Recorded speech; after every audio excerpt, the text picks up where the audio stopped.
Labas rytas, mano fėjos ir fėjūnai, jeigu tokių yra. E, Sugalvojau, sugalvojau. mm, Klausau tokią audio knygą, kurioje sako, kad produktyviausia savo laiką reikia skirti kūrybai. Tai noriu šiandien pakalbėti iš ryto apie 14 energiją, nes jinai tokia kosminė, tokia labai faina, lengva energija, jeigu ją išgyveni pliuse. Tai apie ką apskritai, apie ką aš išneku, apie kokias energijas, tai įdėsiu kažkur apačioje skaičiuoklę, kad galėtum pasiskaičiuoti, ar šita energija, apie kurią kalbu, yra apskritai pas tave matricoj, ar jinai yra stipriose pozicijose, skirtingai traktuojasi kiekvienoje pozicijoje, priklausomai nuo to dar kokie šalia stovi arkanai, bet iš esmės, jeigu tu turi šitą energiją kažkur ar gyvenimo tiksluosi, vienam iš gyvenimo tikslų, ar kitoj matricos pozicijoje, tai šita informacija yra tau. 14 energija Taro arkanuose didžiuosiuose vaizduojama kaip nuosaikumas, ir apie ką jinai yra, tai yra meno, auksinio viduriuko ir brandžios sielos žmonės. Tai jeigu tu turi šitą energiją savo matricoj ir gyveni sistemoje pagal tai, kaip reikia gyventi, ir nesupranti, kas su tavimi yra negerai, galvoji, kad tu esi kažkokia netokia, kažkoks netoks, kad kas su tavimi yra negerai, kad tu niekaip nesugebi prisitaikyti ir gyventi pagal tą reikia, kažkokį tai sausą stereotipą, tai tikrai jau vien tai, kad tu čia klausai manęs, tai jau rodo, kad tave domina šitos temos, bet jeigu tu taip jautiesi, tai nueik ir pasiskaičiuok savo matricą ir aš manau, kad tikrai pas tave yra šita energija. Nes tau ypatingai svarbu savo sielą pamaitinti tokia, nežinau kaip čia pasakyti, tuoj pasigalvosiu. Sugalvojau, tokia kultūringa energija. Ta prasme, tau reikia kultūros, tau reikia meno, tau reikia kažkokio peno, kažkokio kultūrinio peno akim tavo sielai. Nes tavo siela atsigauna tada, kada tu gali nueiti į spektaklį, nueiti į teatrą, ten, kur yra tokia aplinka kultūrinė, tai nežinau, į meno galeriją kažkur nueiti pasižiūrėti tiesiog į tą kūrybą kitų žmonių. Aišku, ir tu tą gali daryti, kūryba yra tavo. 14 energija yra apie maišymą. Tai jeigu, ta prasme, bet kas, kur galima sumaišyti kažką, tarkim, produktus arba spalvas, arba tiesiog sumaišyti, užmiksuoti. Tai, žodžiu, viskas yra apie 14 energiją, nes tu ten gali, ypatingai kulinariją ar tiesiog maisto gamybą, kur tu gali pasireikšti, išsireikšti ir ten, žodžiu, kaip per letroškinį tiesiog ten barstyti viską ir jaustis labai gerai. Tai va, šita energija yra tokia auksinio viduriuko energija. Subalansavimo, jeigu minuse, tarkim, jeigu turi šitą energiją ir išgyveni minuse, tai arba tu jautiesi ta prasme, tos emocijos ir tavo jausena visa šokinėja nuo iki. Arba tau viskas labai gerai, arba tau viskas labai blogai. Kraštutinumai tokie yra, jeigu išgyvenama energija minuse, nes tu tiesiog nepagauni savo tos esmės ir dar nežinai, kas tu esi, kad 14 energija turi ypatingai stiprų ryšį su savo angelu, kur tu tiesiog šitą energiją apie tai, kad reikia turėti kantrybės, būti kantrai, išlaukti, nes nekantrumas tai jau yra minusas šitos energijos, labai stiprus, ypatingai tarkim, įvairūs ten lizingai, išsimokėjimai ir visi kiti dalykai, kur tu nori čia ir dabar, su tuo tokiu kaprizingu, vaikišku reikia, man reikia čia ir dabar.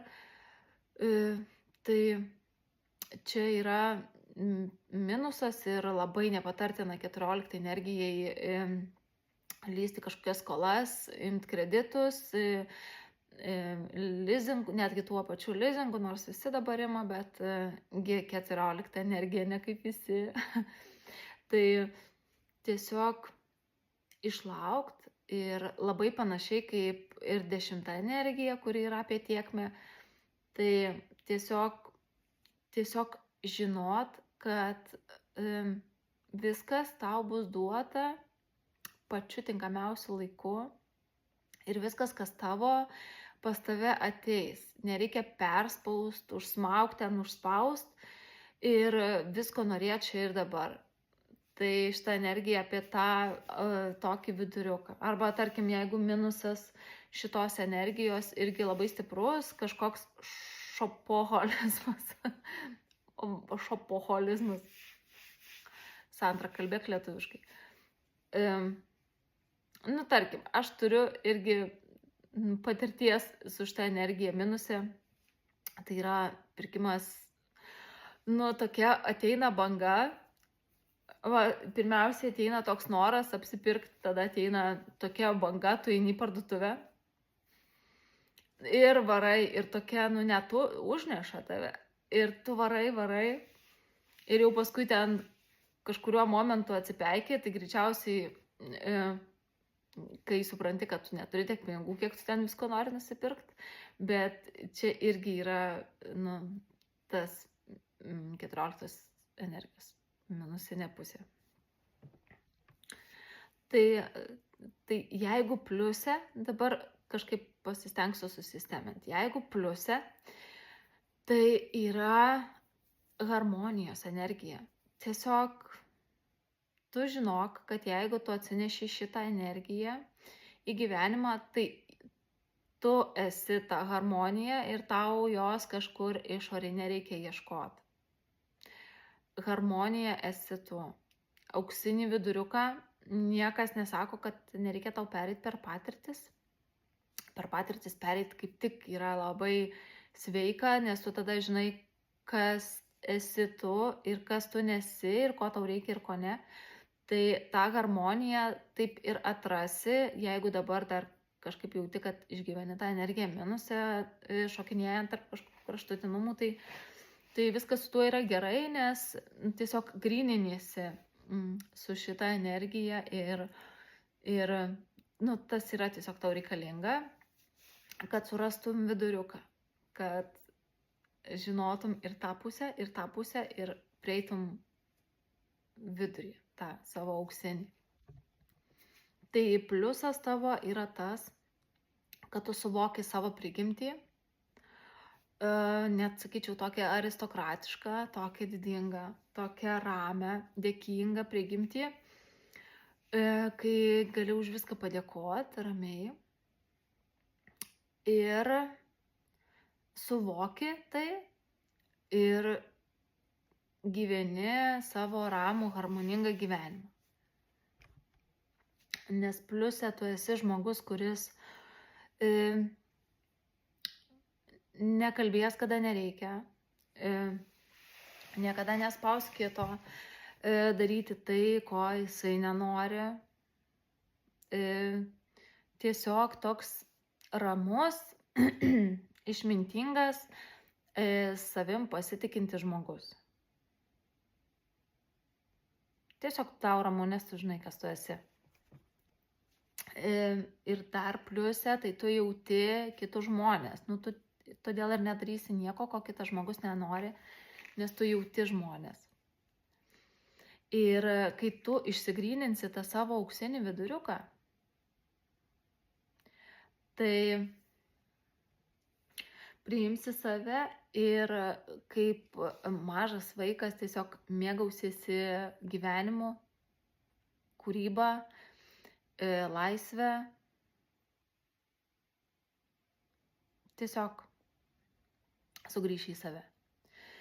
O kita pusė šitos energijos, tai jeigu kalbant apie minusinę pusę, kurios tu dar nepradirbai, tai jeigu tu esi ta prasme, 14 energija yra labai jautri siela. Tiesiog tokia, kaip su čiuptuvėliais, jaučia kitų emocijas. Tai jeigu minuse, tai yra labai įžeidų žmonės. Ta prasme, tu ten gali netaip juos pasižiūrėti, gali kažkaip, nereikia net nieko sakyti, tu netaip pasižiūri, netaip ten kažką padarėjai ir jau viskas ir įsižeidė. Tai labai įžeidus, nes iš to tokio gal alkio, sakyčiau, tokio vidinio alkio, tos emocijos būna labai intensyvios ir nuoskaudų labai daug turi prisikaupę. Tokie žmonės, jeigu išgyvena minuse, nes jie nori visko, nėra kantrybės, nori visko čia ir dabar. Ir tiesiog taip tos nuoskaudos neišsakomos, jos tenai kompostuojamos kažkur giliai viduj ir tada tiesiog gal, nežinau, fizinės ligos gali pradėti lyst dėl to, kad labai yra jautrus vidus ir labai reikia klausyti savęs.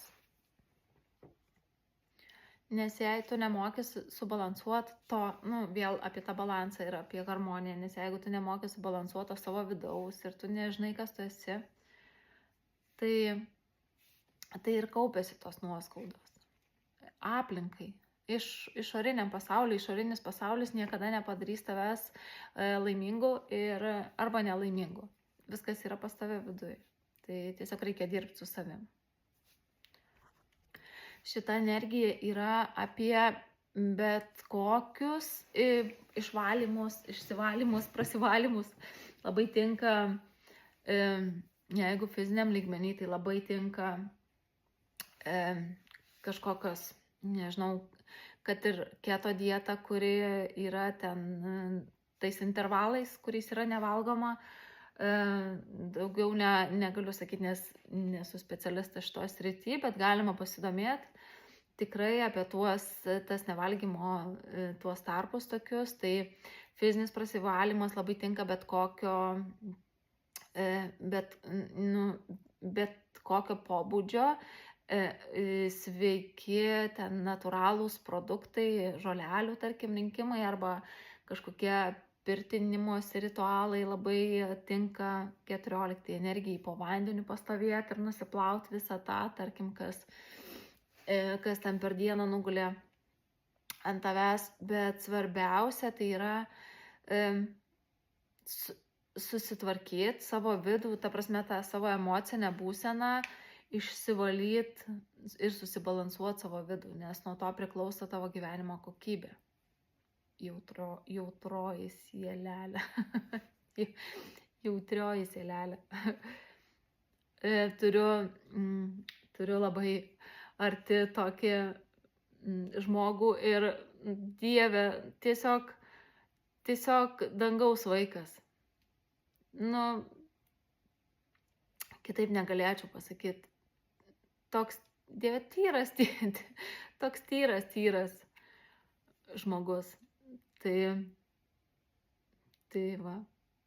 labai fainai atspindi iš tikrųjų matricos energijos žmonės, kai įsigilini.